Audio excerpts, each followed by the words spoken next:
சிறகடிக்க ஆசை சரியில்லை டுடே எபிசோடில் நம்ம சிந்தாமணி இருந்துட்டு ரேகா கிட்ட போயிட்டு, அம்மா நீ எந்த பையன் கூட பேசிகிட்டு இருக்க அப்படின்னு சொல்லிட்டு கேட்க ஆரம்பிக்கிறாங்க.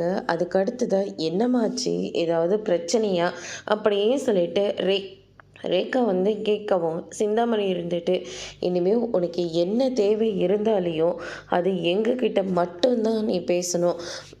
உனக்கு ஏதாவது தேவை இருந்தாலையும் அதை நானே உனக்கு எல்லாத்தையும் செஞ்சு கொடுக்குறேன். இனிமேல் நீ யார்கிட்டையுமே பேசவே கூடாது அப்படின்ற மாதிரி சொல்லிடுறாங்க. இதை கேட்டோன்னே ரேகா இருந்துட்டு, என்னம்மா நீங்கள் இப்படியெல்லாம் பேசிக்கிட்டு இருக்கீங்க, ஏதாவது பிரச்சனையாக இருந்தால் முன்னாடியே சொல்லுங்கள், ஆனால் தேவையில்லாமல் இப்படியெல்லாம் பேச வேண்டாம் அப்படின்னு சொல்லிட்டு ரேகா வந்து சொல்லிடுறாங்க. அதுக்கு அடுத்து தான் நம்ம சத்யா வந்து ஃபோன் பண்ணிக்கிட்டே இருக்காங்க.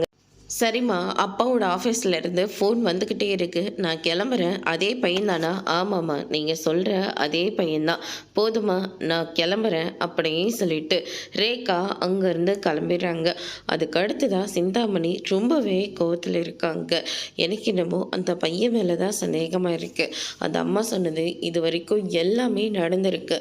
இந்த விஷயமும் நடந்துருச்சுன்னா கண்டிப்பாக என்னால் தாங்கிக்கவே முடியாது. அதனால் நம்ம அந்த பையனை கண்டித்து வைக்கிறது தான் எல்லா விதத்துலேயும் சரியாக இருக்கும் அப்படின்னு சொல்லிட்டு நம்ம சிந்தாமணி வந்து முடிவெடுக்கிறாங்க.